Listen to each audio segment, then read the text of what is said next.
Primeiramente, boa noite, Gustavo, tudo bem? Boa noite, tudo bom, Eduardo? Vou começar aqui já lendo um texto do Carl Sagan, que é o The Pale Blue Dot, um trecho, na verdade, e a partir dele eu quero conduzir a entrevista. Eu traduzi por conta própria.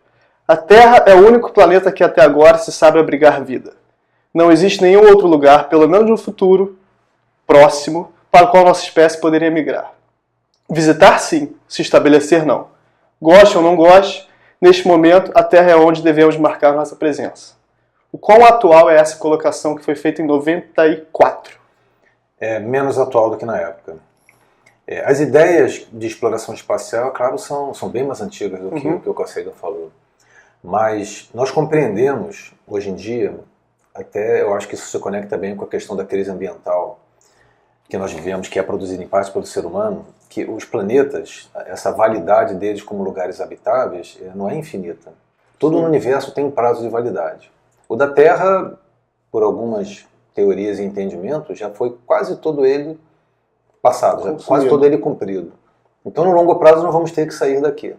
Então, no momento, nós nos concentrarmos exclusivamente em desenvolver uma civilização aqui na Terra é uma estratégia ruim, por várias razões. E com a exploração espacial, inclusive privada de hoje em dia, nos últimos 20 e poucos anos, o retorno ao espaço, por exemplo, da Rússia, a China desenvolvendo potencial, sim, Índia, Japão, vários outros países. Talvez o Brasil? Existe o Brasil, muito distante disso ainda, mas talvez exista a possibilidade da civilização realmente se expandir fora da Terra. Isso é uma garantia de sobrevivência. Isso vai um pouco além de simplesmente você colonizar Marte, que está muito na moda. Sim. Vai também no sentido de você, por exemplo, tentar conseguir recursos naturais nos asteroides, de modo que processamento mineral fica fora da Terra, portanto não poluente. Água. A água é uma substância rara na Terra. Isso é uma coisa que a maioria das pessoas não para refletir. Nós vivemos na parte seca do sistema solar. Sim. A água é abundante fora, nas partes mais externas. A água na Terra é um recurso escasso. E asteroides são capazes de contribuir. Um pequeno asteroide que seja, com uma grande quantidade de água, pode abastecer diversos países durante muito tempo. Cheguei a ouvir falar que a Europa, que é a lua de Júpiter, sim, também tem bastante água, né? Possivelmente 10 vezes mais do que a Terra. Mais Você sabe exatamente. Possivelmente 10 vezes mais. Não é meramente mais do que a Terra. 10 vezes mais. E como é que você sabe isso? Através dos resultados das sondas espaciais que visitaram o satélite, se aproximaram e através de vários sensores mediram propriedades de como a aceleração da gravidade muda a trajetória da sonda, campos magnéticos que você mede, a visibilidade da superfície, detalhes de como o material na superfície se organiza em função do que está acontecendo abaixo da superfície. Não há mais dúvida, existe água líquida em grande quantidade em Europa. A pergunta é quanto, mas existe. Sim. Então, já é uma certeza, já houve até observações dos jatos de água saindo debaixo da camada de gelo. E quão complexa seria uma expedição até a Europa para conseguir, pelo menos, já sabe que existe, mas para extrair, fazer perfurações nesse sentido? Existem recursos para isso. No momento tem uma missão sendo projetada pela NASA. Ela não está completamente desenhada, ela está no que a gente chama de fase de projeto, é a Europa Clipper. Originalmente seria um satélite que entraria em órbita de Europa e lançaria uma sonda de pouso para fazer prospecção direta. Seria fantástico. De órbita você faz o imageamento e localmente você analisa a composição química, temperatura e várias propriedades. No momento essa sonda de pouso foi abandonada por questão meramente financeira. É vontade política. Dinheiro existe, mas essas missões disputam. No momento a missão pelo menos vai ser enviada ao sistema de Júpiter e vai fotografar amplamente o satélite. Talvez não pouse. Esse é um projeto unicamente da NASA. Na Europa não existe, na União Europeia não existe. Não, com alguma colaboração europeia. E a Europa tem seus próprios projetos também. Porque existe uma certa rivalidade, concorrência entre os dois. Existe, mas entre Europa e Estados Unidos é mais colaboração. Entre Rússia e Estados Unidos? Até existe colaboração, mas aí existe uma certa rivalidade também. E o grande player recente é a China. Assim como o Japão, que conseguiu o resultado. A Índia já lançou sondas a Marte na primeira tentativa. Veja bem, a Rússia tenta desde os anos 60, nunca conseguiu. A Índia tenta na primeira vez e consegue. A Índia, do pouco que eu percebo, eles têm um estudo de tecnologia e ciência muito avançado. É considerável. E essas colaborações e competições são a realidade hoje em dia. O mundo é multipolar. Não era como na época da Guerra Fria. Muitos dos resultados das missões espaciais que a gente conhece vêm da época da Guerra Fria. Rússia disputando com os Estados Unidos, né? Na verdade, a União Soviética. Mas hoje em dia o mundo é mais multipolar, então tem vários jogadores no tabuleiro do xadrez espacial. É melhor para a perspectiva da vida humana na Terra, né? Eu acho que sim. Quanto mais jogadores, maior a potencialidade de se encontrar resultados favoráveis. Sabem colaborar. Essa missão provavelmente vai ser principalmente da NASA, mas sim, sempre tem colaboração europeia e às vezes até russa. De comunicação entre um e outro. O discurso, digamos, internacional no tabuleiro da geopolítica pode ser agressivo, mas na hora de colaborar com ciência e tecnologia acaba acontecendo mais do que a gente imagina. Entendi. Então esses recursos naturais, eles estão no sistema solar. Isso é algo que eu acho que é pouco comentado de uma maneira geral na mídia. É claro que nós temos que preservar a Terra, afinal de contas é o lugar onde estão quase bilhões de pessoas, que você não vai conseguir evacuar isso rapidamente. E que até o momento, por mais que não tão atual ainda, representa uma certa verdade que neste momento a Terra é onde devemos marcar nossa presença. É o único lugar habitável. A gente não consegue se estabelecer em nenhum lugar por enquanto. Conseguimos. Conseguimos? Claro, conseguimos. Esse aqui é o ponto. É uma questão de vontade política em investir recursos. Poderíamos estabelecer uma colônia em Marte desde os anos 70, de acordo com alguns otimistas. É mesmo? Hoje em dia, poderíamos. É toda uma questão de recursos financeiros. O Bill Gates, por exemplo, com a sua fortuna estimada, conseguiria pagar para estimativas atuais 2 ou 3 missões da NASA a Marte. Você vê que agora foge até do cenário geopolítico e você vê grandes empresários fazendo investimento. O Elon Musk é um deles. Isso é o game changer para mim. É isso que está mudando completamente a lógica. Nós estamos vivendo realmente a iminência do primeiro astronauta, o primeiro ser humano em Marte, ser um cientista privado. Nada a ver com agências governamentais ou setores militares, não NASA, nada a ver com a agência Roscosmos, nada a ver com a China, com a sua agência estatal. Pode ser um Elon Musk, que vai colocar meia dúzia de 3 ou 4 nerds num foguete e lançar a Marte, talvez daqui a alguns anos. E o quão habitável seria Marte, por exemplo? Não é o planeta mais recomendável. É o mais recomendável. No momento, porque é o mais próximo. Não por ser o mais próximo, mas é o planeta que aparentemente evoluiu da maneira mais semelhante à Terra. Ele tem os recursos naturais que nós identificamos na Terra. É o planeta cuja superfície se parece mais. Você identifica os processos geológicos, ele tem água, ele tem gelo, ele tem ventos, você vê as montanhas, tem vulcões como na Terra. É o que mais se parece. Entendi. Mas mesmo assim, ele evoluiu de uma maneira bastante diferente. Ele é muito menor, tem muito menos atividade interna através de calor, o vulcanismo lá praticamente não existe mais. É um planeta morto geologicamente, pequeno, a atração gravitacional é baixa, ao longo do tempo oceanos e a atmosfera foram se evaporando. Ele deve ter sido no passado perfeitamente habitável, mas evoluiu se afastando dessa condição. Se ele foi perfeitamente habitável, existe algum tipo de especulação se lá já existiu vida? Há muito tempo. Há muito tempo? Há muito tempo já existe e é cada vez mais difícil argumentar que, sendo Marte tão parecido com a Terra no passado, não existe nenhum argumento forte para a vida não ter evoluído lá. As condições que você encontrava na Terra, você encontrava em Marte. E essas condições permaneceram favoráveis por talvez 1 ou 2 bilhões de anos, que é muito mais do que a vida precisa para evoluir. O que dizimou Marte nesse sentido? Basicamente, Marte é pequeno demais. Então ele é um planeta que, por ser pequeno, tem pouco calor interno. Ele é bem menor do que a Terra. A massa é bem menor que a da Terra. Então ele perdeu o campo magnético ao longo do tempo, e isso impede que ele seja protegido das partículas energéticas do Sol. O campo magnético é uma proteção fundamental que a Terra mantém, Marte perdeu. Sendo um planeta de baixa gravidade, a atmosfera se evapora com mais facilidade, impactos de asteroides na época ejetavam a atmosfera para fora, o vento solar erodia a atmosfera, e ao longo do tempo, com a erosão da atmosfera, o planeta foi perdendo a capacidade de manter água líquida na superfície. Então, oceanos evaporando, atmosfera evaporando, Marte evoluiu de condições favoráveis à vida como a gente conhece, para um lugar seco e frio, com pouca atmosfera, pouca proteção contra a radiação espacial, e é o que a gente observa hoje em Marte. E a partir desse momento, quando você tem um lugar seco, frio, sem água, a potencialidade de vida é mínima. É baixa, mas talvez no subsolo a vida tenha encontrado um nicho ecológico. A expedição... Isso é muito importante, porque exatamente onde a vida em Marte talvez tenha se refugiado por ser o lugar mais favorável, é onde mais difícil de procurar. Porque poderia estar a quilômetros abaixo da superfície. Teria que fazer uma expedição. Você tem que enviar uma expedição de grande porte, com equipamento de perfuração, explorar cavernas, ambientes subaquáticos, E certamente teria que se criar um sistema para os seres humanos se estabelecerem lá para poderem fazer isso. Esse é o primeiro passo, né? Que é a história da colonização. Isso está ao nosso alcance. É perigoso, é difícil, é custoso, vai morrer gente. Eu reporto, vai morrer gente. Só uma dúvida antes. Quanto tempo demora daqui da Terra a Marte com a tecnologia atual? Em condições favoráveis, 6 meses para ir, 6 meses para voltar. Bem rápido. Uma perspectiva de As espaço, caravelas de Vasco da Gama e demoravam 2 meses. Cabral demoravam anos para ir e voltar das Índias. Pois é, então é pouco. E naquela época, uma frota que saía com 40 caravelas, saía de Portugal, com 40 caravelas, ia até as Índias e voltava. Uhum. Se voltasse uma caravela, era considerado um sucesso estrondoso. Eles 39 caravelas, usando as palavras da época, o mar as tragou.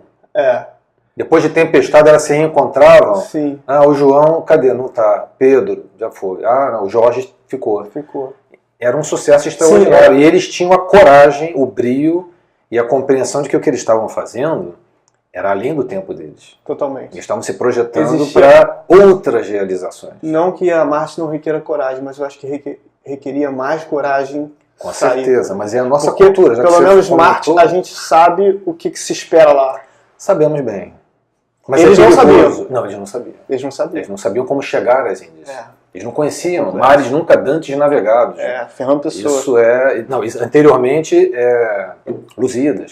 Camões. É verdade. É uma expressão da época, refletindo o que era o romance.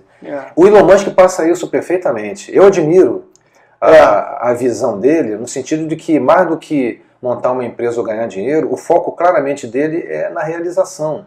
É o sentido da exploração, sair daqui. Garantir algo no futuro que você não sabe exatamente qual vai ser. Agora, algumas certezas. Sim. A Terra não vai ser habitável para sempre. Em quanto tempo? Depende das estimativas. Se você tomar as estimativas mais pessimistas, nós temos 300 milhões de anos. O que pode parecer muito. Parece muito. Mas 90% do tempo de habitabilidade da Terra já está vencido. Eu lembro que você deu esse argumento em alguma entrevista. Se você tivesse 90% de tempo consumido em algum lugar, você provavelmente já começaria a mexer seus pauzinhos para ir para outro. Preocupando, e o que eu vou fazer depois que esses 10% se cumprirem? Agora, além disso, é claro que no longo prazo, todos os planetas vão ficar inabitáveis, porque o Sol vai evoluir, vai crescer de tamanho, de luminosidade, vai se transformar numa gigante vermelha, e todos os planetas vão ser calcinados. Isso é garantido, é certo. Todos os sistemas solares. Praticamente todos os planetas, principalmente os próximos, Mercúrio, Vênus e Terra, vão ser engolidos pelo Sol. Marte talvez escape, mas mesmo os planetas que sobreviverem vão evaporar, os planetas sólidos vão se transformar em bolas de lava. Toda a memória do que a Terra foi vai ser completamente apagada. Tudo que a Terra um dia foi, inclusive a informação sobre os seres vivos. Então o homem, o ser humano, é a única entidade produzida na Terra que vai conseguir projetar o que a Terra foi no futuro, levando as informações do planeta, os genomas dos seres vivos que aqui habitaram, alguns que nem existem mais, outros que ainda vão existir no futuro, levar toda essa mensagem do que a Terra foi. Isso é puro Carl Sagan. É a poesia projetada para o futuro. Se nós não fizermos isso, toda a nossa memória vai desaparecer sem deixar vestígios. Seria um desperdício enorme. Não é uma ideia preocupante? Completamente. Então não basta sair do sistema solar. Não basta, temos que sair daqui das proximidades. Sair do sistema solar garante que a gente sobreviva à evolução do Sol. Então sair da Terra não é suficiente. Temos que sair do sistema solar e talvez colonizarmos sistemas estelares próximos, onde nós já sabemos que existem planetas potencialmente habitáveis. E quais nós já sabemos. Alfa Centauri. Próxima Centauri é a estrela mais próxima do sistema solar. Quanto tem um planeta potencialmente habitável. Está a 4,2 anos-luz. A dificuldade é ter uma tecnologia que alcance a velocidade da luz. Com combustíveis atuais, nós vamos demorar 100 mil anos para chegar lá. Com foguetes atuais, com os foguetes do Elon Musk. Não é um cenário tecnologias alternativas que já são pesquisadas desde os anos 60, 70, daria para ir talvez em 40 ou 50 anos. Já algo mais razoável. Seria algo 10% da velocidade da luz. Mais ou menos chegar nesse nível. E tem outras tecnologias. Essas tecnologias já estão sendo desenvolvidas? Potencialmente elas já existem. O custo é extremamente alto. E qual é esse planeta específico? É um mundo que nós já detectamos em Próxima Centauri. Ele é um pouco maior do que a Terra e está na zona habitável. Então, potencialmente, ele tem água líquida. Sim. Então, dentro do que nós conhecemos atualmente da evolução de planetas, ele é um mundo potencialmente habitável. Então ele é um exoplaneta. Ele é um exoplaneta habitável. O que seria especificamente um exoplaneta? Qual o conceito? Qualquer planeta que não gira ao redor do Sol, que está fora do nosso sistema solar, seria considerado um exoplaneta. Entendi. Ou um planeta extrasolar. Ah, sim. Então Eu nem prefiro todo... o exoplaneta. Entendi. Pessoalmente. Mas então, nesse sentido, nem todo exoplaneta pode ser considerado um planeta habitável. Não. Só significa que ele é um planeta extra-sistema solar. Só significa que ele existe, foi detectado, foi comprovado. E o que a gente procura no exoplaneta habitável? A presença possível de água líquida. Sim. Por que água líquida? O que tem de tão especial? Nós podemos entender praticamente todas as propriedades da Terra como um planeta capaz de manter vida pela capacidade da Terra de manter água líquida durante esses bilhões de anos que ela evoluiu. Sim. Então a chave, o conceito-chave para a vida como a gente conhece é a presença de água líquida. Até porque nós somos 65% água. Exatamente. E todas as formas de vida que nós conhecemos sem exceção dependem da água completamente em pelo menos um ciclo da sua vida. Sim. E algumas dependem durante toda a vida. Mas aí a gente entra naquela discussão do conceito de vida que nós conhecemos. Exatamente. Já não tem possibilidade de existir um conceito de vida que a gente não consegue conceber, que seria um conceito de vida sem água. Existe. Tem várias concepções teóricas. Sim. Aqui a gente precisa distinguir nitidamente o que é a ficção científica e o que é a especulação científica. Uhum. Conhecimento comprovado é que nós sabemos que a química do carbono, a química orgânica, funciona muito bem em água para poder constituir sistemas autorreplicativos, autoestruturados, que a gente gosta de chamar de seres vivos. Uhum. Isso acontece, nós observamos. Agora, seria possível em outras formas líquidas, metano, etano, nitrogênio líquido, outro tipo de organização, com outros átomos? Isso é especulação científica. Entendi. Sabemos com certeza que isso pode acontecer? Não. É especulação. Entendi. Sabemos com certeza que átomos do carbono naturalmente se organizam e obtêm essa capacidade de se autorreplicar em água? Sabemos. Nós observamos isso funcionar. Tem que ser uma pesquisa com base naquilo que a gente sabe. Sim, mantendo sempre espaço para especulação. Sim. Eu sou muito criticado. Eu dou um curso de astrobiologia, que em geral as turmas são grandes. E sempre tem alguns % dos alunos inconformados.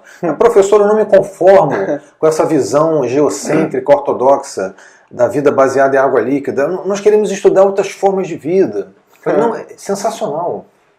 Sua motivação é perfeita. Mas você tem que produzir algum tipo de ideia que seja diferente, pelo menos razoável. E provavelmente já se tentou inúmeras vezes. E tem que se testar isso com alguma coisa real. Aí tem uma boa notícia. A busca de vida no sistema solar pela NASA, basicamente vamos buscar água. Entendi. Faz sentido? Faz. Dentro daquilo que você falou, faz bastante sentido. Vênus tem água? Não. Pouquíssima, então já não interessa. É gasoso? É gasoso. Perdeu praticamente toda a água. A quantidade de água é mínima. Entendi. Marte tem água? Bastante. Vamos pra lá. No passado tinha ainda mais, então parece um lugar interessante. Uhum. Passando de Marte, Júpiter tem o satélite Europa. Mais distante em Saturno tem o satélite Encélado. Tem Titã, lugares que a gente sabe com certeza praticamente comprovado que tem água líquida, água em estado líquido. Sim. Então são os lugares para se procurar vida como a gente conhece. Fora disso, que outros substratos líquidos? Talvez em Plutão, talvez em Tritão, que é um satélite de Netuno, você vê vida baseada em nitrogênio líquido. Em Titã, além da água líquida, tem também hidrocarbonetos líquidos. Entendi. Então existem possibilidades não apenas na água, mas em outros tipos de substrato. Mas, no momento, especulação. É melhor, por enquanto, procurar na água. Você vai fazer... Água. E a dúvida é, como se sabe da Terra que tem água nesses locais? Sondas espaciais. Sondas espaciais. Você enviou, por exemplo, você vai enviar uma sonda que vai custar 800 milhões de dólares. Vai funcionar durante alguns anos. Você precisa de retorno científico. Então você vai enviar para os lugares que poderiam parecer os mais promissores. Marte certamente é um dos lugares mais promissores. Então a Europa apareceu como um lugar promissor. Mas as agências normalmente têm aquele orçamento limitado, mesmo nos países ricos. Recentemente, quando a Europa Clipper foi aprovada, ela competiu com uma sonda que queria ir para Titã. em Saturno. Não havia dinheiro para as duas. Entendi. O comitê escolheu, vocês vão defender os seus casos, aí os cientistas montam um caso científico complexo, com a viabilidade técnica, custo, escala de tempo, resultados esperados, e defende isso diante de um comitê. Alguém vai ficar sem dinheiro. Quem ficou foi Titã. O dinheiro foi para a Europa. Isso deve causar uma frustração muito grande. Porque você fica 10 anos preparando a missão, preparando o projeto da missão. Aí você vai ter que depois preparar tudo de novo. Restrição financeira, você não consegue lançar o seu projeto. Restrição financeira, no país mais rico do mundo. Talvez seja porque o discurso do perigo de continuar na Terra não tenha sido inserido ainda na cabeça das pessoas. Talvez. Essa é uma questão interessante. Eu coloco a minha opinião muito pessoal. Os países, pelo menos os países desenvolvidos, se realmente fossem pensar em longo prazo, deveriam investir mais em tecnologia espacial. Sim. No longo prazo. Porque você acha, por exemplo, que os Estados Unidos investe ainda pouco? Para o que eu acharia mais razoável para pensar realmente no futuro da humanidade, sim. Entendi. Não é uma quantidade exorbitante que eles gastam. Isso com a crítica dos vários setores ligados, por exemplo, a conservacionismo, sim. De que se gasta muito dinheiro com a exploração espacial, com tantos problemas aqui na Terra, argumento antigo. Mas o investimento em pesquisa básica em lugares inesperados soluciona problemas aqui na Terra. E não se esqueçam, no longo prazo, se nós não sairmos daqui, a vida vai se extinguir. Toda a vida. O planeta vai ser obliterado. Não adianta conservar a Terra, porque uma hora... Quer dizer, adianta conservar, mas não adianta imaginar que conservar vai salvar a humanidade. No longo prazo, não. Eu gostaria de fazer um comentário, que é um livro que é pouco conhecido. Sim. Tem um livro que é muito conhecido, que é a Hipótese Gaia, do James Lovelock, que propõe que o sistema Gaia... É claro que ele propôs isso de uma maneira científica, mas isso foi capturado pela imaginação dos setores mais místicos e virou quase que um meme, para usar os termos da atualidade, de que o sistema Terra, Gaia, ele é um sistema que ele se autorregula para promover a existência de seres vivos, como se houvesse uma intenção benigna da Terra de manter a vida aqui, afinal de contas já tem vários bilhões de anos. Então a hipótese Gaia sustenta de que existe uma espécie de mãe Terra cuidando para que as coisas aqui permaneçam assim. Sim. A ciência moderna devasta completamente esse mito. Já houve catástrofes ambientais na Terra, extinções em massa, centenas de milhões de anos atrás, muito antes do ser humano sequer, nem mamíferos haviam aqui. Sim. Catástrofes que foram provocadas, em alguns casos, por vulcanismo, por impacto de asteroides, possivelmente por explosões de supernova próximas. Essas catástrofes estão completamente documentadas no registro, não há dúvida sobre elas. Então, um cientista que é o Peter Ward, um paleontólogo, propôs a hipótese Medeia. Medeia é menos conhecida, uma feiticeira da mitologia grega que foi abandonada pelo amante. Por vingança, matou os filhos dela com o amante. Ela assassinou seus filhos. Ele propõe que a Terra é um lugar perigoso. Sim. É um lugar que, ao longo da sua evolução, vai submeter a biosfera a crises. Já fez isso no passado e vai fazer no futuro. Perigos internos, supervulcanismo, perigos externos, asteroides. O perigo dos asteroides é muito real. O universo não se preocupa com a nossa existência. Não há nenhuma evidência de que existe uma preocupação geral com a presença de vida. Sim. Se nós não cuidarmos disso, nós vamos ficar à nossa própria sorte. Vamos ficar à mercê dos fenômenos naturais. Esses fenômenos não são malignos. Sim. Eles não são mal intencionados. Eles são apenas fenômenos. Um asteroide está sempre caindo algum, grande, pequeno. Sim. Em algum momento vai cair um de mau jeito. Nós sabemos que isso acontece. É a hipótese dos dinossauros. Que provavelmente foi provocada, pelo menos em parte, por esse impacto dos asteroides. Mas também outros eventos que se reúnem. Essa é uma ideia que está ganhando muita força em paleontologia. Vou ter que dar um spoiler. Spoiler alert. Quem não leu ainda, eu alerto sobre o livro Assassinato no Expresso do Oriente, da Agatha Christie. Vou ter que dar o spoiler. Tem até filme. Tem um filme recente. Tinha um também mais antigo. Acho que foram 4. As ideias de extinção em massa hoje em dia reúnem várias causas. Tem um vulcanismo ocorrendo e desoxigenando a atmosfera. Aí vem o asteroide e faz o golpe de misericórdia. Entendi. Quem leu o livro sabe do que eu estou falando. O assassinato que não teve um assassino só. Assassinato no Expresso do Oriente.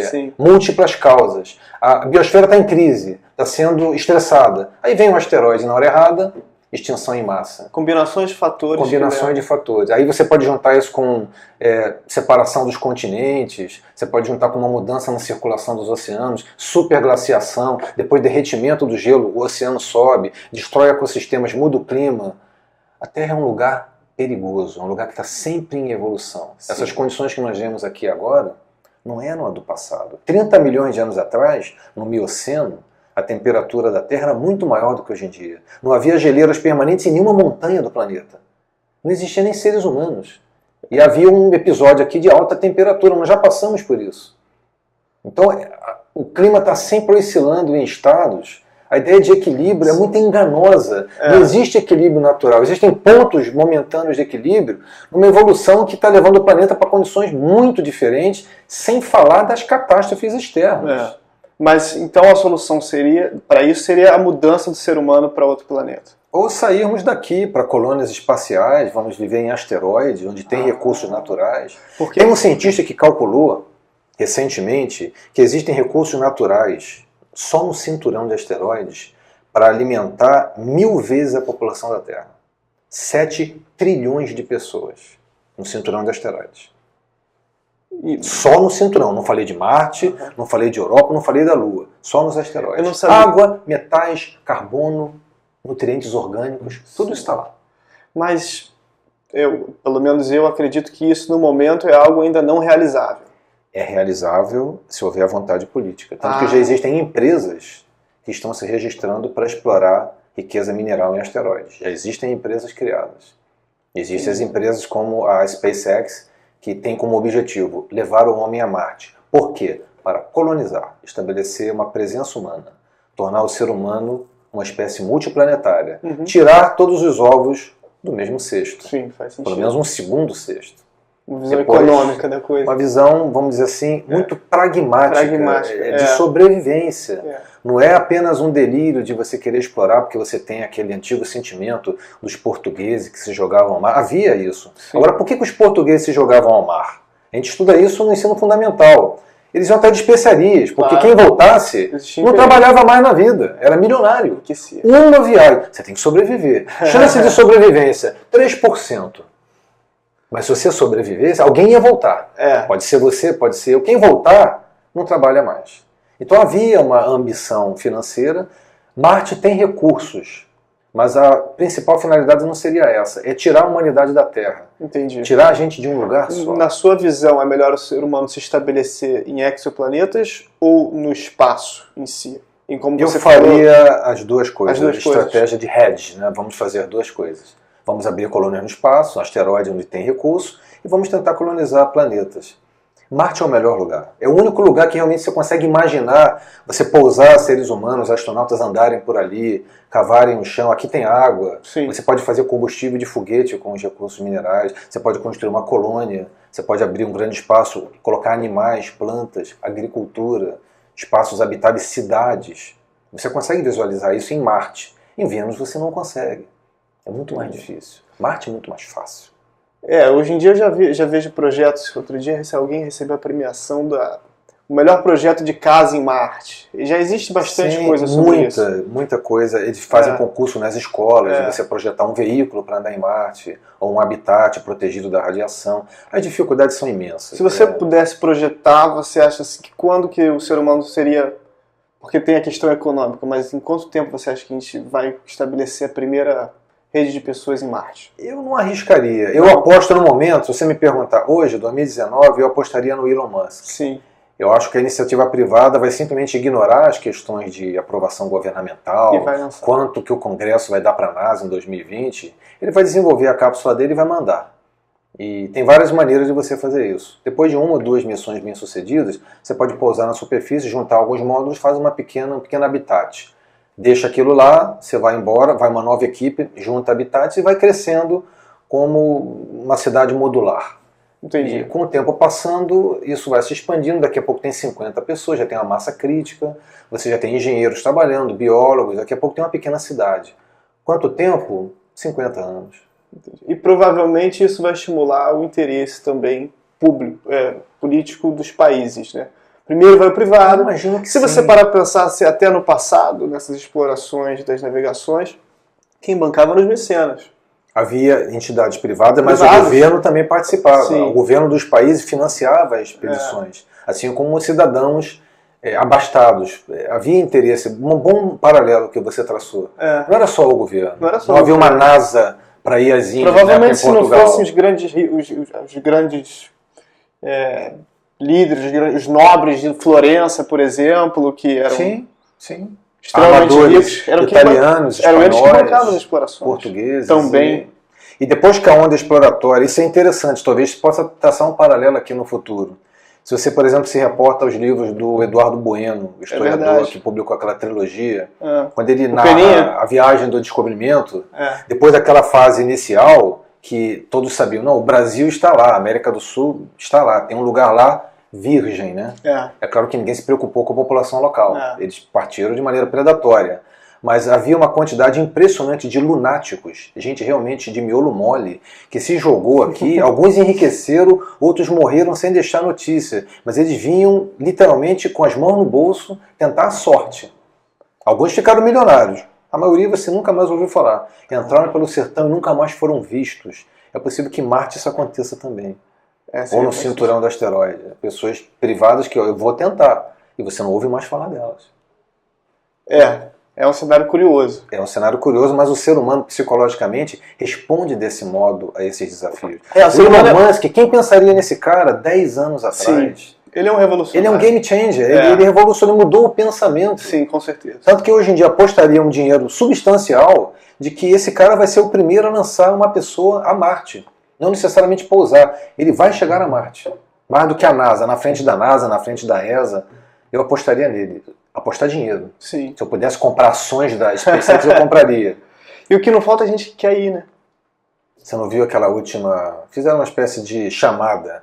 Nós queremos voluntários para ir a Marte, você tem um bilhete de ida. O de volta a gente conversa depois. A gente já está trabalhando na volta. A ida a gente dá para você. 3.000 pessoas, eu quero. É impressionante, né? 3.000 pessoas. 3.000 pessoas. Se você iria? Iria. Iria? Iria. Sabendo que não volta? É uma aposta. Eu ia pesar algumas questões pessoais, mas o impulso... O impulso é ir. É de desbravar. O impulso é ir. É da curiosidade. Não, a gente tem que agradecer que existem seres humanos como você, porque... Eu talvez seja um pouco velho demais para isso. Né? Provavelmente vão privilegiar o jovem. Mas, enfim, pode ser que no futuro seja acessível a qualquer pessoa. Isso é uma coisa que tem que começar a ser estudada até em nível de sociologia. Como é que vão se estruturar essas sociedades e como é que vai ser a governabilidade desses planetas? Existe uma discussão muito grande sobre isso. O que nós vamos fazer? Nós vamos transplantar as nossas mazelas psicológicas, nossos sistemas? De início eu diria que sim. Qual vai ser a natureza da primeira base? É militar? Ela é científica? A Antártida seria um paralelo? Né? Ninguém pode viver na Antártida. A Antártida não pertence a ninguém. Você não pode explorar, você não pode ter uma escritura de um terreno na Antártida. Sim. Mas você pode fazer uma estação científica. Mas talvez comece assim. Você envia cientistas, pessoas que vão contribuir com exploração, com conhecimento. Depois, quando você pensar em colônias, aí já são moradores. Né? Você vai ser agricultor, você vai ser um prospector mineral, você vai gerar recursos que vai alimentar a ciência, que vai alimentar a sociedade. Você já está pensando como a nossa sociedade funciona. Tem cidadãos que trabalham, que produzem, e o processo se alimenta e cresce. Seria um bom ambiente de teste. Mas aí também existem questões filosóficas aí de direitos humanos para... Qual o sistema que vai? É o sistema chinês do capitalismo estatal? É o sistema americano liberal? É o sistema cubano de socialismo? Alguma outra coisa que a gente não inventou ainda? Quem vai? Vão ser brancos? Vão ser negros? Vão ser orientais? É tudo algo que tem que se pensar. E a gente... Homens, mulheres, gays? Quem vai? Quem é o ser humano que vai representar a humanidade? Tem que haver um conjunto. E... passando um pouco desse ponto, vamos supor então que a gente comece a fazer uma exploração espacial e a gente chegue a um planeta no futuro, não sei quando, e a gente encontre vida. O que isso representa? Um dilema moral. Esse dilema moral... Não vida às vezes consciente, mas uma vida, bactéria. Organismos unicelulares, procariotas, bactérias. Esse dilema moral já foi colocado por todas as boas cabeças da área. O Carl Sagan, por exemplo, colocou claramente, e essa opinião dele é ecoada pela comunidade, se tivermos em Marte a descoberta de patéticas bactérias extremamente simples, nós temos o dever moral de preservá-las. Agora, o que significa preservá-las? Aí eu faço a minha provocação. O Carl Sagan, claro, estava pensando em Marte como uma reserva, como a Antártida. O que é preservar? Porque se nós não fizermos nada, quando o Sol evoluir, essas bactérias vão ser destruídas. Então, Entendi. o que é no longo prazo preservar essas bactérias? Seria possível, por exemplo, usar o conceito de paraterraformização? A terraformização seria, que é um termo que está na moda, transformar Marte num lugar parecido com a Terra. Uhum. Mudar Marte fisicamente. Ele vai se transformar num outro planeta.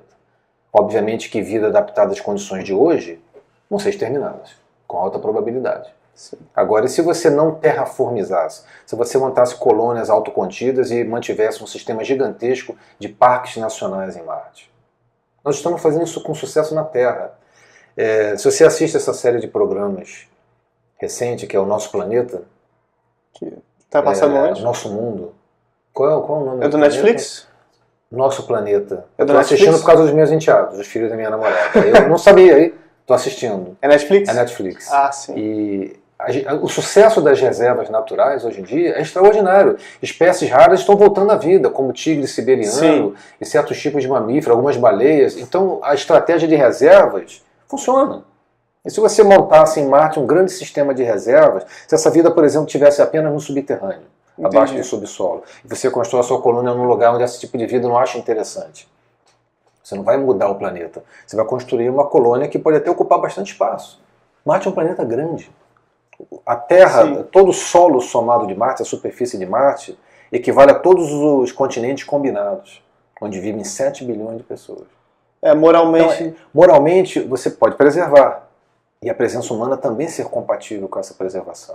Você não precisa abandonar o planeta e transformar numa espécie de reserva biológica onde ninguém vai lá, ninguém pisa, Sim. porque você pode prejudicar as formas de vida. É uma visão limitada porque, lembrando, no longo prazo, essa vida vai ser exterminada. Com certeza. Se não for por causas humanas, vai ser por causas naturais. Então nós somos guardiães da vida. Enquanto não se conhece outra civilização, a gente tem que encarar dessa Vida forma. em Europa, talvez, que é um lugar que tem água líquida. Então as razões para a exploração espacial são muitas e vão se reverter como benefício à sociedade. Essa é uma dúvida que eu tenho.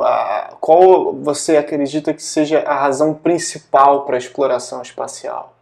É a procura de vida? É a procura de lugares habitáveis? Ou outro fundamento qualquer? A pergunta não tem uma resposta só. Sim. De início, qual foi a razão primeira para a exploração espacial? Vencer uma disputa geopolítica ideológica. União Soviética e Estados Unidos. Houve uma disputa durante um certo tempo, os Estados Unidos prevaleceram no médio prazo. Depois que acabou a disputa, o interesse caiu, isso é revelador. Mas aí surgiu o interesse da curiosidade científica. Havia um sistema solar lá fora para ser explorado. E esse sistema solar foi explorado por sondas, não por seres humanos. Então, no momento, a curiosidade é científica. Isso nos anos 60. Com a consciência dos problemas ambientais e a nossa compreensão da evolução da Terra hoje, o interesse é pragmático. Nós queremos salvar a humanidade no longo prazo. Um pouco como Interestelar, que dramatiza isso, o filme Interestelar. A vida na Terra está ficando inviável. Como é que a gente leva a humanidade inteira para fora? Complicado. Então você pode levar parte da humanidade para fora. Eu imagino que pessoas morrerão. Sim. Sim. Mas as pessoas morrem todos os dias. Né? Mas existe um conflito nessa questão, né? Porque quem vão ser as pessoas que não vão morrer? Aí é a pergunta. Se você tiver que escolher, isso coloca um dilema moral. Por exemplo, naquele outro filme, Impacto Profundo, eles decidiam por loteria. Havia um grupo de pessoas que eles consideravam fundamental para manter o núcleo de governo, cientistas e políticos, líderes, etc. Ok. Eles decidem quem é, né, essas pessoas. Os notáveis. E depois uma loteria que vai escolher no meio do seio da população em geral quem vai ser o sorteado. Você puxa o bilhetinho, você sobrevive. Então a exploração espacial atual mudou de fundamento. Eu acho que sim. Geopolítico, hoje em dia, é mais exploração, conceito científico. Né? E eu diria também econômico. A motivação econômica eu vejo como importante, porque nós queremos preservar a Terra. Sim. Um argumento que os conservacionistas não mencionam tanto é que se você investe dinheiro em mineração de asteroides, você tira a mineração da Terra e tira a degradação ambiental daqui.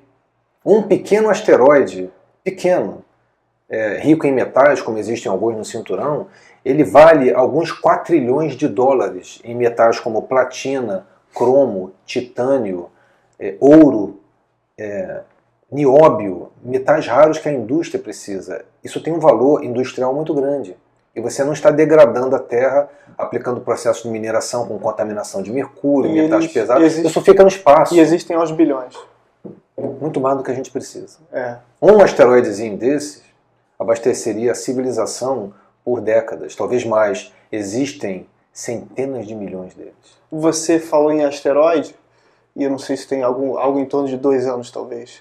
Qual a importância? Por que se falou tanto daquele Oumuamua? Oumuamua. Por que se falou tanto sobre ele? Porque ele seria um objeto de fora do sistema solar. Ele é um visitante de fora do sistema. Ele não é apenas extraterrestre, Sim. ele é extrasolar. É o primeiro asteroide detectado. Ele tem todas as características de um asteroide, ele passou tão rápido que não se sabe muita coisa. Mas pela velocidade com que ele vinha, que é fácil de medir, ele não poderia estar ligado gravitacionalmente ao Sol, ele veio de fora. Até se sabe mais ou menos qual é a direção. Inclusive, no Observatório do Valongo, onde eu trabalho, um aluno de doutorado, que é o Felipe Fernandes, ele publicou um trabalho calculando a idade provável do Oumuamua com o método que ele desenvolveu na tese de doutorado para encontrar a idade de objetos astronômicos. Ele encontrou que o Oumuamua é relativamente jovem. Então ele foi ejetado de um sistema relativamente jovem. Ele não é um sistema antigo, provavelmente mais jovem que o sistema solar. Então ele veio de um sistema mais jovem que o nosso. Passou e nós nunca mais vamos vê-lo. Nunca mais? Nunca mais. Nunca mais. Ele vai a uma velocidade tão alta que nós não temos como alcançar. Ele já foi embora, já saiu do sistema solar. A nossa tecnologia consegue detectar possíveis outros? Consegue, já tem um candidato. Já tem um candidato. E teria como lançar algo para possivelmente cruzar sim, com ele? Mas é muito difícil. É muito difícil. Por quê? Não é difícil entender por que é complicado. Esses asteroides vêm muito rapidamente. Sim. Para você conseguir lançar uma sonda, você tem que gastar muito combustível para equiparar a velocidade. Ele anda mais rápido do que a sonda mais rápida que a gente já enviou ao espaço, que é a New Horizons. Ele é mais rápido que a New Horizons. Então você teria que construir um foguete imenso, a um custo imenso, e só a pontinha de cima do foguete é que chegaria àquela velocidade para alcançar o asteroide e estudar. Não é uma missão muito econômica. Sim. Existe aquela ideia de você usar a força gravitacional, por exemplo, de outros planetas para, se eu não me engano, você adquirir velocidade. Pode usar, sim. Por exemplo, usar a força gravitacional do Sol. Você poderia usar do Sol ou de Júpiter, mas mesmo assim é difícil chegar nessas velocidades e o alinhamento tem que ser favorável. Entendi. O asteroide tem que colaborar. Ele tem que vir num alinhamento tal que você possa alinhar os planetas e fazer a sonda ganhar um pouco de energia pela atração gravitacional. Não é razoável. Não. Você vai depender de um foguete. E vai ter que ser um foguete grande. Eu não faria isso. Muito custoso para um resultado que não é tão importante assim. Entendi. Para você, qual é, no cenário atual, o que é essencial que nós devemos explorar? Marte e Europa. Essas duas. São os 2 lugares. Europa porque é o satélite de Júpiter, que dentro do nosso conhecimento reúne as melhores condições para ver vida como a gente conhece fora da Terra, com exceção de Marte. Possivelmente a Europa é ainda melhor do que Marte. Agora, Marte e Europa são nitidamente lugares interessantes. Há quanto tempo que a Europa está daqui? Europa, um tempo de viagem é bastante mais longo. Pode ser de 1 a 2 anos, dependendo da configuração. Sim, mas bem mais distante. É algo, de certa forma, insignificante. É factível. É factível. Tanto que já várias sondas foram enviadas a Júpiter. Várias, 5 ou 6 sondas já passaram por lá. Sim. E Marte também, nesse momento, está sendo estudado, se não me engano, por 6 ou 7 sondas, que ainda estão funcionando. Marte é perto. Entendi. Você consegue pensar numa missão humana. Agora, tudo completamente diferente de uma missão à Lua. O que é interessante, porque daqui a 2 meses, em julho, vamos completar os 50 anos do primeiro ser humano na Lua. Que foi em 20 de julho de 69. Então, vamos completar os 50 anos. Aí tem vários filmes e nunca mais retornamos. E nunca mais retornamos. Essa é uma história bastante interessante. 72. O argumento era simples. Os Estados Unidos venceram o sistema, a disputa da Guerra Fria. Nós somos o melhor sistema. Nós vencemos a briga geopolítica. Fomos à Lua, voltamos e nós somos os melhores. Aí houve desinteresse. Para você é inquestionável que isso realmente aconteceu. Sim. Nenhum argumento de negação da ida do homem à Lua se sustenta. Não, né? Eles trouxeram rochas que não têm a composição da Terra.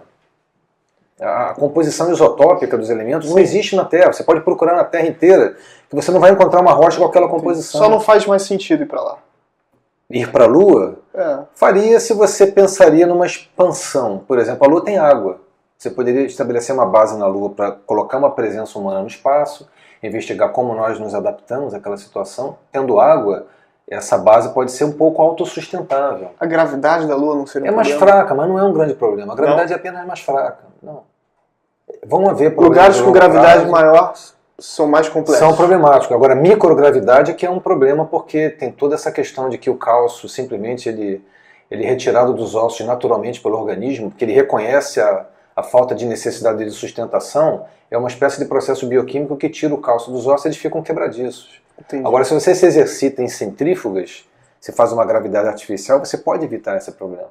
E Marte, a gravidade é 40% da Terra. Então É substancial, é quase a metade. É. A Lua é só 16%. Então, mas ainda assim não é microgravidade. Pessoas podem viver lá. E como tem água, tem uma certa condição de autossuficiência. Fazer combustível de foguete pode ser um estímulo aí da Marte. Mas muita gente sustenta que você não precisa ir à Lua para ir a Marte. Tem várias propostas de pessoas mais visionárias. Vamos direto para Marte. Marte é muito mais interessante que a Lua. E eu concordo. Sim, pelo que você falou aqui até agora faz mais sentido. Muito mais interessante. Só que a Lua está a 3 dias de distância. Marte está a 6 meses. E até agora a gente falou muito da exploração do ser humano no espaço. E o contrário? Você acredita que o ser humano já chegou a ser explorado? Se fomos, isso não deixou evidência. Não. Eu acho que eu estou bem posicionado para falar sobre isso, porque eu, na época, quando eu era adolescente, eu gostava muito daqueles livros da série do Erich von Däniken. Eram os deuses astronautas. Sim. São famosos. Eu ficava fascinado com aquilo. Outro dia eu vi uma entrevista do Marcelo, Glazer ou Gleiser? Até hoje eu me pergunto. Eu não sei dizer, mas que ele disse que era tudo mentira nesse livro. Ele era um sujeito inteligente. Sim. Que ele juntava certas evidências arqueológicas e construía aquilo como argumento de que eram extraterrestres, subestimando a capacidade dos antigos egípcios de construírem pirâmides. Né? Eles eram antigos, mas eles não eram burros.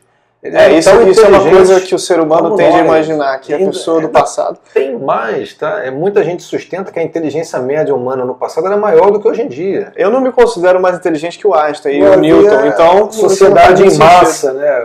Naquela época você tinha que ser bom para sobreviver, a vida era mais difícil. É verdade. Eles conseguiram construir as pirâmides, você não precisa invocar extraterrestre. Ele publicou uma série de livros, eu li vários. Sim. À medida que você vai crescendo, o senso crítico melhora, eu fui vendo, peraí, isso aqui tá um pouco mal contado, essa história. Sim. Ele se contradizia. Se ele fosse realmente, se ele tivesse um argumento correto, nós seríamos a encruzilhada das galáxias. 100 civilizações vieram aqui ajudar o nativo. Por quê? O que nós temos de tão especial? O que a gente tem de tão Por que especial? esse interesse tão grande aqui nesse planeta? Então não se sustenta. Não é nada que leva a crer que nós fomos. Apesar de toda essa imensa Existe um comunidade fetiche em cima de discos história. voadores, X-Files, a ideia é interessante, mas a evidência não existe. O Carl Sagan vai ser citado novamente.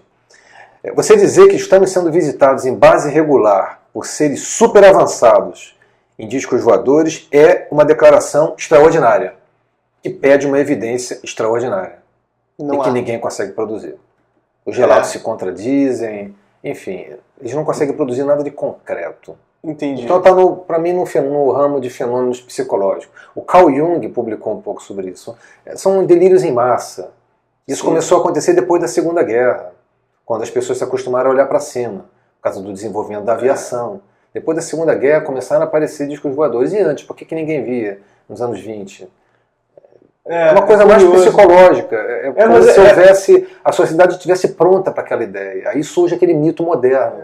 Mas é uma coisa um mito tecnológico. Porque desde criança, assim, pelo menos eu penso, existe uma certa atração por essa ideia de...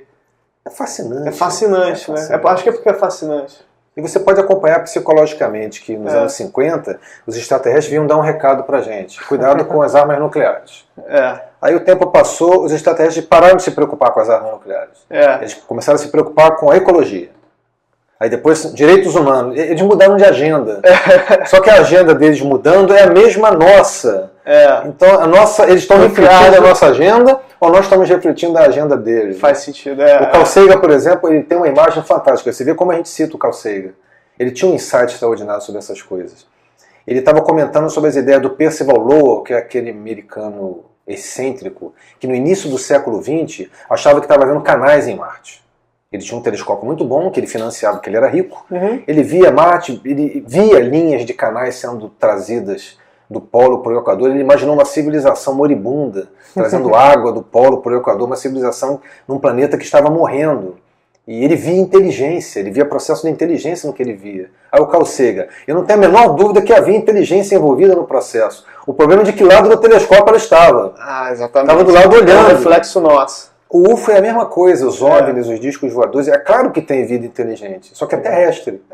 Nós projetamos anseios, medos, desejos. Tudo isso se mistura e produz um caldo cultural. É um pouco de busca de sentido, né? É a busca de nós mesmos. São as perguntas fundamentais. Né? Sim. Por que a astronomia gera esse fascínio? A ideia de falar por que a gente existe é uma ideia bastante... O que tem de mais importante? Eu, às vezes, começo uma aula inaugural da astronomia dizendo a astronomia, gente, é uma ciência muito antiga. Antigamente se usava astronomia para descobrir épocas de plantio, de migração de animais. A gente precisava disso, época de colheita, era um calendário. Mas se você parar para pensar, a astronomia é a mais inútil de todas as ciências, porque está se preocupando com as coisas externas, muito distantes aqui do nosso cotidiano. Então ela poderia ser colocada como a mais inútil das ciências. Aí os alunos calouros, vem um professor falando aquilo, ficam, mas como assim, professor? Nós viemos aqui para estudar astronomia. Mas calma, a astronomia é inútil a não ser para responder perguntas como de onde viemos, para onde vamos e quem somos, que são as perguntas mais importantes, o que torna, portanto, a astronomia a mais relevante de todas as ciências. Porque todos nos encontramos na filosofia. Sim. E a astronomia tem muito a dizer sobre essas questões filosóficas, que é a questão da origem da vida, a origem da Terra, a origem do sistema solar, a origem do universo. Nossa origem. Quem somos? O que nós estamos fazendo aqui? O que vai ser de nós? Nosso passado, nosso futuro. Eu acho que o apelo a esse tipo de pensamento vem dessas dúvidas profundas que nós temos, que é quem somos, de onde viemos e por que a gente existe, e não o nada. São inevitáveis. Não existe pessoa, por mais humilde, trabalhador por mais humilde, pessoa mais pobre que seja, que não tenha em algum momento se debruçado, olhando para um céu estrelado, ou num momento de tranquilidade pessoal. O que eu estou fazendo aqui? Né? Por que tudo isso? Né? Por que nós estamos? Por que os animais? Por que as plantas? Por que a Terra? Por que as estrelas giram? Por que o Sol? Por que a Lua? Por que um cometa que passa, depois você não vê mais esse cometa? De onde veio isso? Mas esse tipo de questionamento, eu acho que é um questionamento que deveria ser feito mais, porque a sociedade, como ela é estruturada hoje em dia, não estimula tanto a gente. A gente está tão preocupado em responder e-mail e fazer o nosso trabalho, estudar para uma aula de química, que é obviamente importante, mas estudar coisas assim banais, quando existe essa questão por trás que é o que motiva a nossa existência e a gente faz pouco caso. Não faz pouco caso, mas a gente deveria prestar mais atenção. Você começa a pensar na sua vida e você se aprofunda um pouquinho, você cai nessas questões. Você dá 2, 3 passos e já estou eu aqui de novo. É invariável, de onde viemos, para onde vamos. O Carl Sagan era otimista. Ele achava que no longo prazo a humanidade ia atingir um estágio maior de compreensão, que a sociedade ia ficar mais aberta ao conhecimento baseado em evidência, ao conhecimento comprovável. Eu me pergunto se ele não foi otimista demais, porque nós estamos vivendo uma época onde o obscurantismo está ganhando espaço.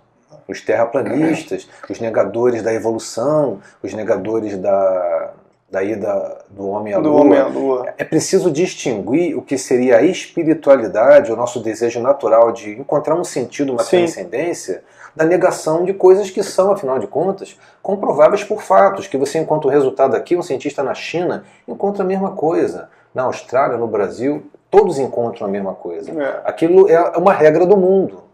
Você não vai negar as regras do mundo no qual você vive. Não faz o menor sentido. Você tem que distinguir o conhecimento baseado em evidência daquela nossa necessidade de projetar, que é saudável e necessária. Nós não seríamos a espécie que nós somos se não tivéssemos isso. Mas vamos distinguir.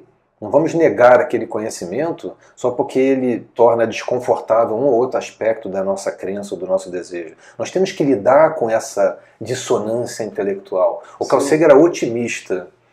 Hoje em dia eu talvez acho que ele não teria uma posição tão otimista. É preocupante o obscurantismo na época de hoje. É o que mais me preocupa. A ignorância humana não tem limite. Mais do que ignorância. Ignorância é bom. A burrice. Você reconhecer, eu ignoro. É a burrice que é ruim, né? É o obscurantismo. Que não é a mesma coisa. Sim. Obscurantismo. Eu sempre penso isso, assim, que ser ignorante não é um problema. Não é o problema. Ignorância significa que você não conhece um fato. Exatamente. Isso você pode. Se você tiver uma inteligência razoável, você vai conseguir captar. E a inteligência pode ser estimulada. O problema é o obscurantismo, é você cair num padrão psíquico de pensamento, pelas nossas limitações cognitivas, que você fica girando no mesmo lugar, negando fatos que são óbvios, correspondem ao mundo. Isso é preocupante, porque as suas ações se tornam desligadas da sua realidade. Você se transforma numa espécie de autômato interno, onde você se desliga do mundo. E isso é perigoso, porque esse mundo te alimenta, você depende dele. Se você se desligar do mundo onde você vive e onde você se alimenta, isso só pode levar à morte, seja figurativa ou seja concreta. Claro. A morte da civilização, como já houve várias civilizações que morreram por incapacidade de se adaptar a uma situação. A história é cheia de exemplos. Sim. Até onde a gente sabe, nós somos a única civilização existente no universo. O único planeta que tem vida, que é aquilo que você comentou quando a gente estava começando a conversar. Sim. O que é vida? Esse é um conceito que aqui nos bastidores a gente disse que talvez não seja tão importante de se discutir atualmente, a definição. Essa preocupação é antiga. Os filósofos gregos já colocavam... De que nós estamos falando? O que os seres vivos têm de especial? Eles são algo especial, como se acreditava até pouco tempo atrás, ou eles são uma manifestação de fenômenos mais simples, mas que localmente aqui na Terra atingem essa riqueza e essa complexidade, que seria mais ou menos a visão atual da ciência. Sim. Antigamente se achava que havia uma energia que era vital, era algo que só os seres vivos possuíam. Então você tinha a matéria viva, animada por essa entidade, esse fluido, e havia a matéria não viva, que não era capaz disso.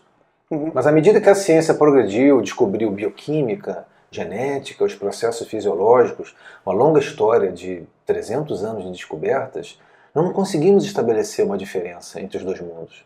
Você olha para o mundo orgânico, o mundo do vivo, e você vê os mesmos átomos fazendo as mesmas coisas. É só um processo muito mais complicado. Ele se autorregula. Sim. Nós estamos regulando a nossa temperatura, os nutrientes do sangue, um deles cai, células colocam esses nutrientes no sangue ou retiram. Sistema imunológico, sistema fisiológico nervoso, o sistema digestivo, são especializados. Sim. Eles estão se regulando o tempo inteiro e a gente não percebe isso. Nós somos resultado de uma composição extremamente complexa, mas que não é impossível de acontecer. E os átomos são os mesmos. Sim. A tabela periódica que a gente estuda lá no 9º ano, na minha época era a 8ª série, é uma só. Daqui até o quasar mais distante é uma tabela periódica apenas. São 92 elementos químicos. Não são 90, nem 94, são 92, são os mesmos. Na Terra, em Marte, nas galáxias, nós sabemos isso. Nós observamos isso. Essa é uma boa questão. Isso é certo. Não existem completamente certo. Outros elementos? Não existem. Naturalmente não. Existe o que nós fabricamos nos reatores nucleares. São elementos artificiais. Sim. Agora você, por exemplo, analisa o meu trabalho, o que eu faço como pesquisador. Você recebe a luz da estrela através de um telescópio e analisa essa luz. Você faz o mesmo efeito que o prisma faz com a luz do Sol e obtém aquele arco-íris, onde cada cor corresponde a uma certa intensidade. Sim. Você analisa os elementos que estão sendo representados ali, porque cada elemento químico absorve e emite algumas cores e não outras. Você faz o espectro de uma estrela, compara com o Sol, é o mesmo. Você vê os mesmos elementos. Você vê ferro, cálcio, silício, oxigênio, os mesmos elementos da Terra, você vê no Sol, você vê em outras estrelas, você vê estrelas em outras galáxias. Mesma coisa, mesmos elementos químicos, as mesmas cores são absorvidas, são emitidas no universo inteiro. Até a galáxia mais distante, você estabelece isso com total certeza. Isso bota um pouco no chão a ideia de que a gente é especial nesse sentido. Que são as revoluções. Se é tudo igual, nós não somos tão especiais assim. Esse é um argumento sólido da escola otimista. São as revoluções de mediocridade.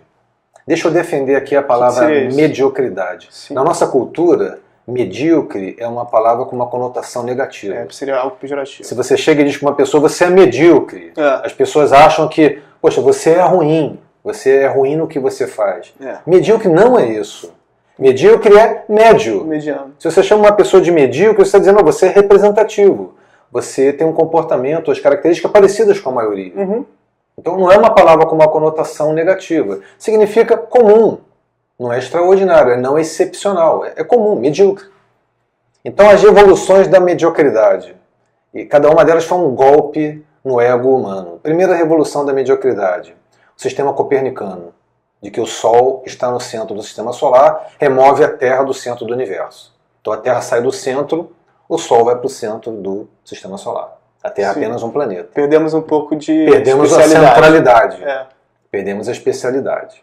A astronomia avançou, percebemos que o Sol não é o centro do universo. Existem outras estrelas.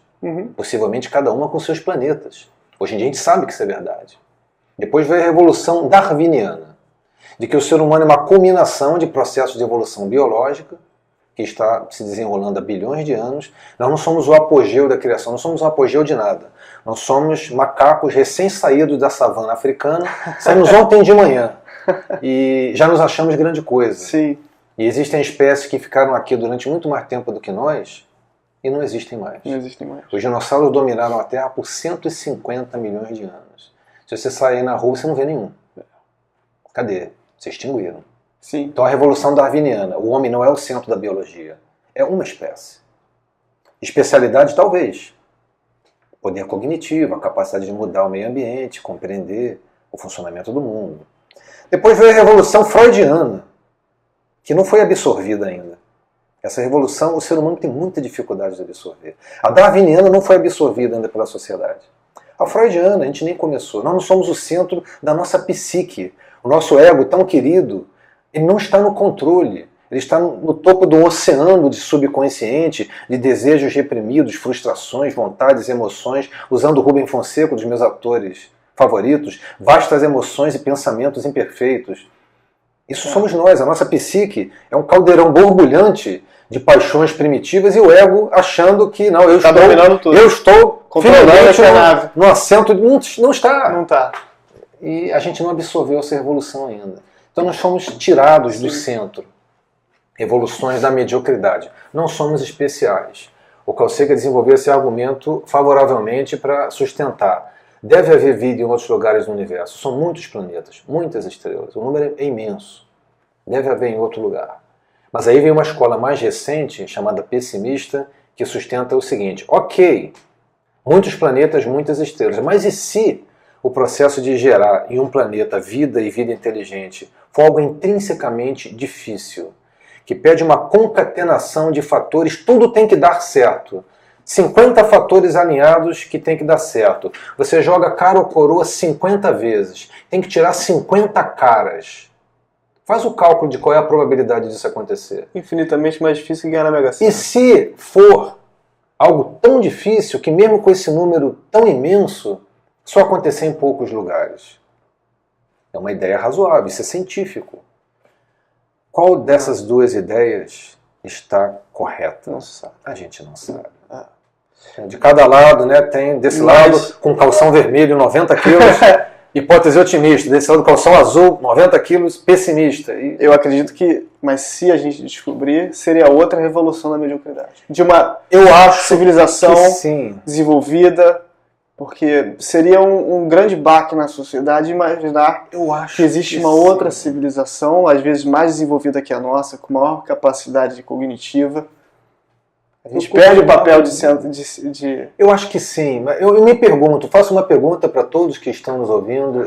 Eu costumava dizer no passado, quando eu dava aulas, que, gente, olha só, mesmo uma bactéria patética, muito simplória, descoberta em Marte, vai revolucionar nosso pensamento, vai ser primeira página em todos os lugares, vai interromper até a Libertadores da América, de tão importante que vai ser. Será? No mundo de hoje, inflacionado de informação, tem muita gente que acha que já descobrimos vida fora da Terra. Não descobrimos nada. Vida em Marte, não. Não. Mensagens recebidas de rádio de civilizações tecnológicas, não. O que nós sabemos? Vida na Terra. E as pessoas começam a misturar culturalmente ficção científica com fantasia, com Vingadores Ultimato, com Star Wars, faz aquele caldo cultural. Sim.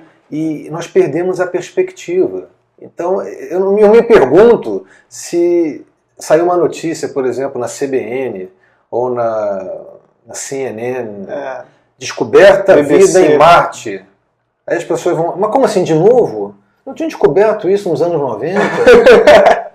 Isso é bem provável. O nosso mundo, culturalmente, ele ficou meio que anestesiado. Mas isso valeria também para uma vida consciente, uma vida desenvolvida? Talvez até mais verdade. Você vê lá um extraterrestre se comunicando, mas como assim? Esse cara não estava nos Vingadores, não? Eu lembro de ter visto um cara parecido com esse. Sempre vai ter alguém. A Área 51 já tem esses caras há tanto tempo. Eu vou contar aqui uma história. É verdade. Eu gosto de contar essa história. Eu estava dando, há muitos anos atrás, uma entrevista. Eu nunca tinha pensado por esse ponto. Isso é uma ideia recente que eu tive. Eu dei uma entrevista na Rádio MEC, ao vivo, em 96. Na época da 96, deixa eu ver, teve Copa do Mundo? Não 94. Foi entre a Copa de 94 e 98. Porque entre Estados Unidos e França. Estavam algumas pessoas conversando na mesa, tinha eu, outros especialistas, e as pessoas fazendo pergunta, brincadeira. Né? A entrevistadora perguntou: o que você faria se você encontrasse um extraterrestre? Aí as pessoas responderam: eu colocaria ele para jogar na seleção do lado do Rivaldo. O Rivaldo estava na época embaixo, depois ele ficou em alta de novo. E eu sei que havia jovens na plateia, pessoas bem jovens, 17 anos. Os dois com a camiseta preta, X-Files. Eu já percebi, bom, então, ok, essa tribo. Ao vivo, então, desenvolvendo alguns argumentos a respeito do Vinimate, aí a menina, mas veja bem, o senhor com certeza recebe dinheiro da CIA. Deve haver extraterrestres congelados no subsolo do Observatório do Valongo. E o senhor recebe dinheiro para manter-se em segredo da população. Confesse! O que você responde numa situação dessa? Isso é real, eu não estou inventando isso. Mas como assim? O ônus é seu de provar que eu recebo dinheiro da... Cadê a minha folha de pagamento? Mostra o estado da minha conta bancária. Me diz se eu recebi o dinheiro da CIA. Porque a percepção das pessoas é de que existe uma conspiração. Sim. E de que cientistas são membros dessa conspiração. E não tem argumento capaz de convencê-los do irracional. É irracional. Porque está trabalhando nos desejos, fantasia, nos medos e frustrações. Não existe convencimento, porque se você mostra uma evidência, ela vai cobrar a evidência que falta. Sim, claro. E você entra num círculo, você está perseguindo o próprio rabo, é um ciclo vicioso. A pessoa tem que desenvolver a mentalidade, não, vamos procurar a evidência. Se não tem evidência, não é uma ideia razoável. Vamos procurar uma ideia um pouco mais simples. Sim. É difícil fazer isso, é difícil. Mesmo os cientistas são movidos por desejos, medos e frustrações. Você tem que juntar vários cientistas, o Carl Sagan falava disso. Isso é uma questão. Se você encontrou uma coisa fantástica, e se você cometeu um erro, você projetou isso no teu experimento. Aí um outro cientista que não tem a sua motivação, vamos tentar repetir o que o Gustavo encontrou. Poxa, repetir.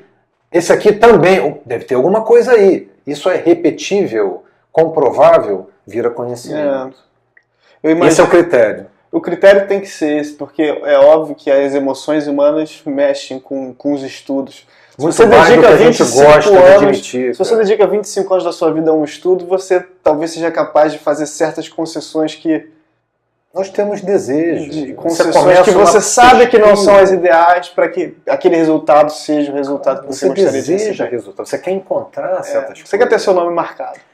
Existe vaidade. Né? A vaidade intelectual é muito forte no meio científico. E existe uma disputa, prêmios Nobel, os vários prêmios, existe todo um desejo de você deixar uma marca, de deixar algum tipo de transcendência. A do cientista é a descoberta. E você deseja isso e acaba, às vezes, encontrando o que você deseja. Isso tem que ser testado. Quantas ideias já se revelaram errôneas, ou falácias, ou fictícias? Quantas ideias já entraram no lixo da história, porque não se comprovaram? Aí, aquela história da fusão a frio nos anos 90, que chegou a ocupar um certo espaço na mídia. Não era verdade. Ou aquele famoso meteorito de Marte, que em 99, alguns cientistas publicaram que tinham detectado microfósseis. Até hoje tem gente que acredita nisso. Mas as várias análises químicas feitas com aquele vestígio químico enfiado ali nas pequenas partículas de rocha desse meteorito, não é a melhor explicação de que eram microfósseis de bactérias. A melhor explicação não, isso é um fenômeno mineral. Sim. Olha quantos exemplos eu tenho aqui de processos puramente minerais que produzem a mesma coisa. É mais razoável. Então, estudou-se mais profundamente, a ideia não se sustentou, mas tem gente ainda dizendo. É impossível que seja? Não, mas não se sustenta diante da evidência. Eles podem estar certos, mas a evidência do momento não favorece a interpretação. Talvez até haver coisas novas, talvez no futuro. Tem muita gente que é demonstrada correta 200 ou 300 anos depois. O cientista que previu as ondas gravitacionais foi anterior a Einstein. Havia umas ideias antigas sobre, por exemplo, a luz responder à gravitação 100 anos antes de Einstein. Essas pessoas não viveram para ver o que nós estamos vendo hoje em dia, comprovação da relatividade, ondas gravitacionais, fotografia de um buraco negro, só para citar uma coisa super recente, aquilo é extraordinário. Equipes enormes trabalhando durante anos, quantidade de dados que ele analisou, é repetível. Se outro grupo tentar fazer e encontrar a mesma coisa. Lembra que eles fizeram 2 grupos diferentes, analisando os dados e chegaram à mesma reconstrução. É razoável que aquilo seja verdade. Eles não estão fabricando aquilo com matemática. 2 grupos independentes encontraram a mesma coisa. Eles não conversaram entre eles. Juntaram as imagens. A probabilidade de ser algo concreto é enorme. Não é uma fantasia. A questão da vida, que é essa pergunta fundamental de quem somos, ela desafia, retornando um pouco naquele raciocínio do vivo com o não vivo. Como é que nós entendemos? Existe uma capacidade dos átomos de se auto-organizar, isso é natural. A gente aprende isso no ensino médio. Átomos do carbono fazem ligações complexas, ligam muitos átomos. Existem hidrocarbonetos, parafinas, são átomos complexos. Esses átomos podem ficar muito complexos. Você pode ter aminoácidos, gorduras. Em algum nível de complexidade, eles começam a se reconstruir em termos de reações. Em algum momento eles inventam um gabarito químico, que é o código genético, que esse gabarito reconstrói os reagentes. Então você tem reações que se organizam, gabaritadas por uma informação química. Esse negócio simplesmente atinge um nível de complexidade e você tem a primeira célula. Muito simples. Ela não existe mais. Essa pequena célula compete com nutrientes no meio ambiente. Se você é bom em pegar nutrientes, você se copia, você ocupa mais espaço. Se você é ruim, você desaparece e ninguém mais vai ouvir falar de você. Essas células crescem, ficam melhores. Continua a competição. Surge uma melhor do que todas, ocupa todo o espaço, essas aqui se extinguem. E essa célula continua a se desenvolver. É química. É baseada na física que a gente conhece. Bilhões e bilhões de anos. Por que é tão difícil de visualizar isso? Nosso tempo de vida é de 80 anos. O Richard Dawkins, que é um grande popularizador da teoria da evolução, ele afirma que uma evidência psicológica forte em favor da teoria é que ela é difícil da gente compreender. Ela é difícil por quê? Porque o nosso tempo de vida é 70 anos. E a evolução se desenvolve em milênios. Não tem como nós visualizarmos. A nossa dificuldade de visualizar o processo é uma evidência a favor de que o processo está correto. Se nós visualizássemos com facilidade, provavelmente teria alguma coisa errada, seria provavelmente uma fantasia. Foge a capacidade de abstração do ser humano. É muito difícil obter, tanto que demorou milênios até nós chegarmos a uma teoria. E, repito, ela não foi absorvida pela civilização. O ser humano não aceita. A nossa arrogância intrínseca não aceita que nossa origem foi tão humilde. E ao mesmo tempo tão nobre. É fantástica. Essa nós somos ideia um produto de da uma Terra. origem tão humilde não é uma ideia engraçada, porque é uma origem tão complexa que não necessariamente é tão humilde. É extraordinariamente belo. Proteínas, Complexo. células, um sistema que se replica, que se reconhece, deixa cópia, nós deixamos filhos. E que esse show aqui na Terra já está se desenrolando há 4 bilhões de anos.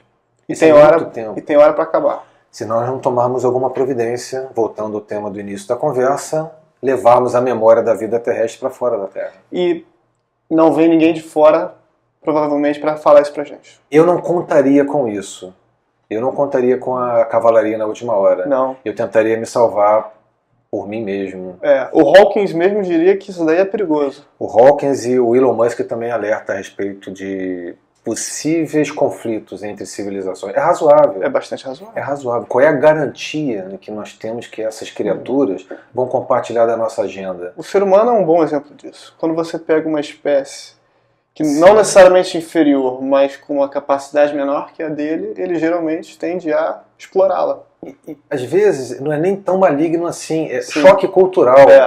Quando as civilizações têm um nível muito díspare de desenvolvimento, mesmo que a mais desenvolvida não seja hostil, pode haver um choque tão grande, a ficção científica já explorou esse tema diversas vezes, um choque tão grande que outra civilização entra numa espécie de choque civilizacional e colapsa, pela mera consciência de que existem criaturas tão mais avançadas do que eles mesmos. Esse choque cultural, ele é razoável de se esperar com o ser humano. Se nós sairmos da Terra e encontrarmos vida, provavelmente tem 2 opções mais prováveis. Ou ela é muito mais jovem do que a nossa, bactérias, ou ela é muito mais avançada, uma civilização que já viaja entre as estrelas e talvez as galáxias. Choque cultural. Choque cultural.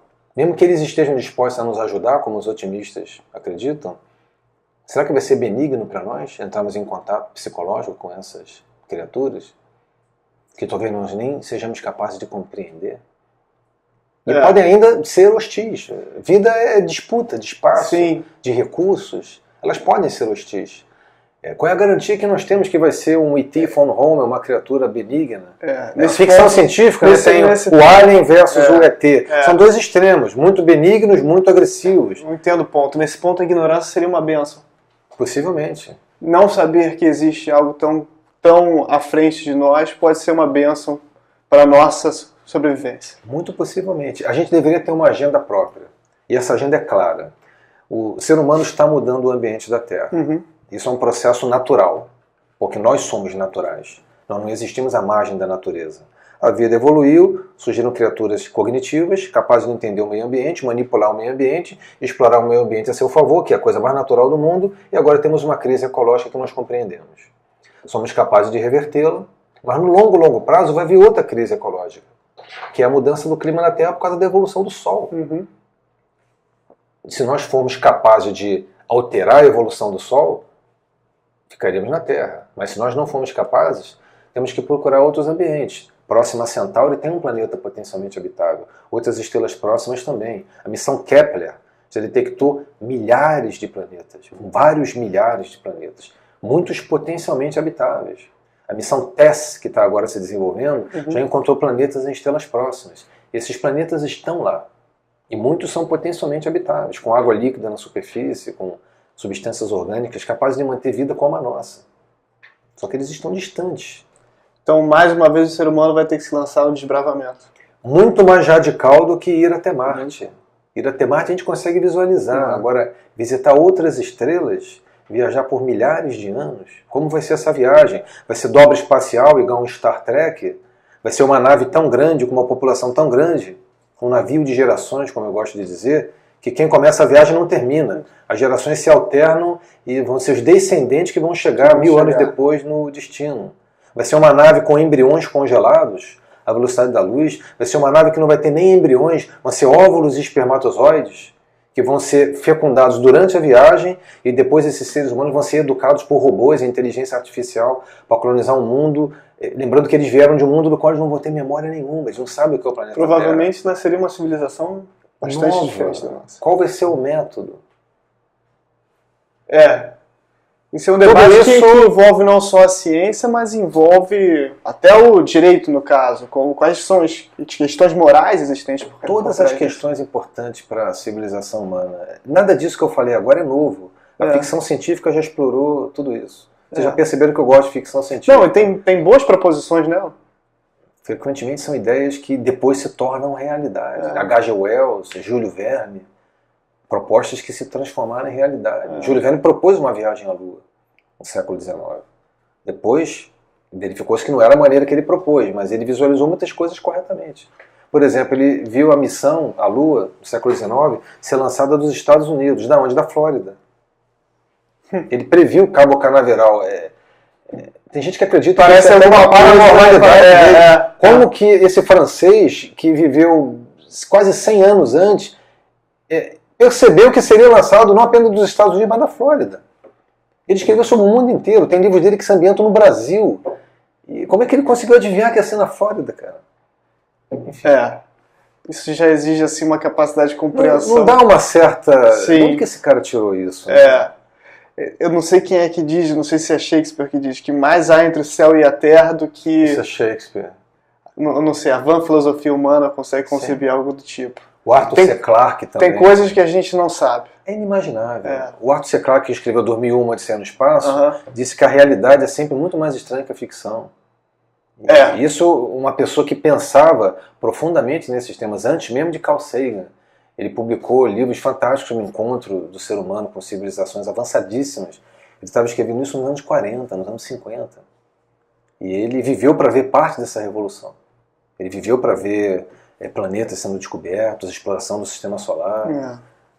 Esses profetas estão entre nós. Né? Qual será o próximo profeta? Crianças que estão entre nós, provavelmente daqui a 10 ou 15 anos serão os profetas. E 50 anos depois, essas ideias vão se concretizando. Vão se concretizar.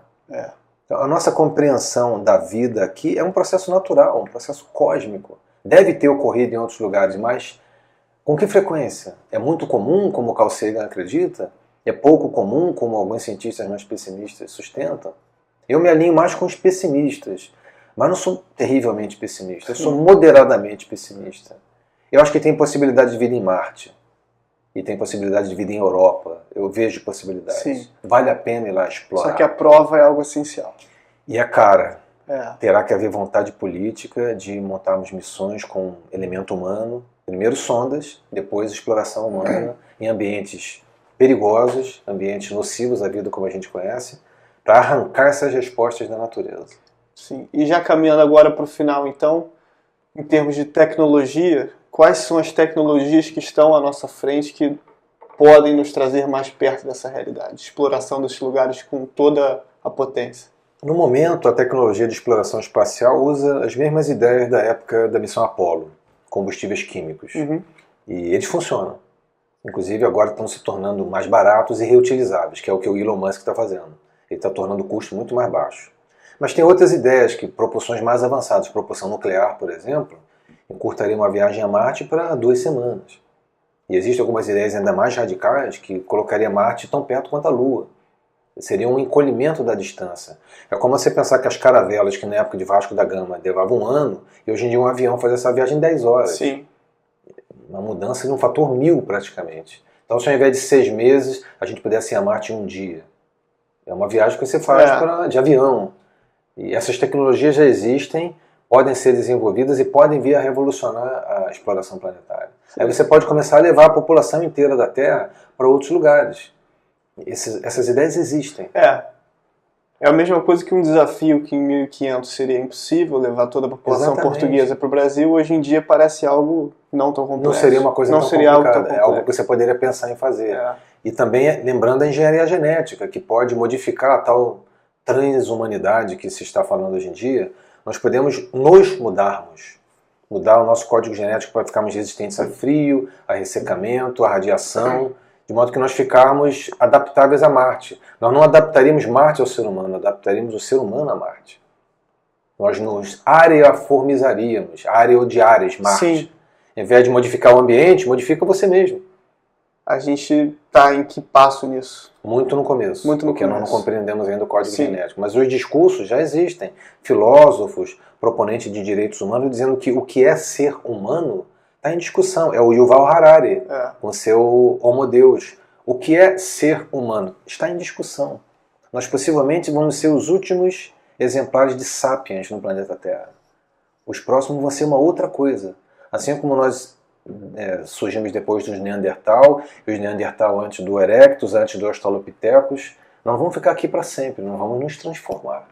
A gente deu sorte ou não, então, de viver numa época de revolução como essa? Eu acho que sim. O momento agora ele é realmente nevrálgico, porque a compreensão humana é global, é de entusiasmo. Eu fico entusiasmado com a nossa capacidade de entender o problema. O problema existe, nós estamos realmente em situação bastante complicada. Nós estamos em apuros aqui na Terra, com crise de recursos, ambiente, mas nós temos o conhecimento. Nós temos que ir para frente e não para trás. Até porque ir para frente é a única maneira de garantir a sobrevivência da biosfera terrestre. Para trás não vai ser. Só pode ser para frente. Nesse sentido, eu sou otimista. É isso que eu ia falar. Nesse sentido, eu sou um otimista. Mas nós teríamos que resolver toda essa problemática que está diante de nós e não vai ser fácil.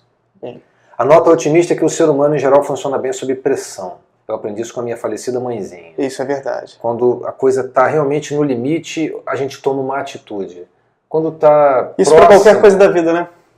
Quando a gente está no limiar, assim, no limiar do desastre, opa, parece que vai dar ruim. Agora tem que tomar tomar uma providência. Aí você toma agora e pode ser que a coisa desenrole. Tomara que a gente consiga. Tomara que a gente consiga criar alguma coisa diferente e que essas ideias, que a gente viva o tempo suficiente para poder ver pelo menos o início dessa exploração espacial. O momento é bom, nós estamos vivendo isso. E a gente pode estar realmente no limiar de uma revolução. Nos próximos 10, 20 anos, uma revolução real na humanidade. Eu acho que a gente deu sorte tendo sido nessa época. Eu acho que sim. Vamos torcer para que o otimismo prevaleça. É isso. E não o obscurantismo. Conhecimento. Sim. Nós precisamos conhecer. Carl Sagan, mais uma vez. Começa com ele e termina com ele, então. Começa com ele e termina com ele. Tá bom, obrigado. Obrigado, Gustavo, pela presença, tá? Foi um grande prazer. Tchau. Então eu queria colocar para os ouvintes que existe, para quem tiver interesse de começar no tema de astrobiologia, vida no universo, existe um livro gratuito, online, chamado Astrobiologia, uma ciência emergente. Basta digitar no Google, Astrobiologia, uma ciência emergente. Você vai ser conduzido por um site da Universidade de São Paulo e faz o download gratuito. Você pode baixar o livro em capítulos ou ele inteiro. É uma introdução bastante acessível a todas as questões da astrobiologia. Para quem tem o ensino médio ou está em ensino universitário, completamente acessível. Perfeito. Vários capítulos escritos por vários cientistas brasileiros, cada um cobrindo um tema. E você escreveu um livro? Eu escrevi o capítulo de habitabilidade, a teoria da habitabilidade planetária. É o que a gente falou aqui, então. Que a gente mencionou. Enfim, é totalmente acessível e gratuito, que é o melhor. E em português. Porque a literatura em português ainda é escassa. No geral é em inglês. Tem pouca coisa. Então tá bom, fica a dica aí, eu vou ler. Fica registrado.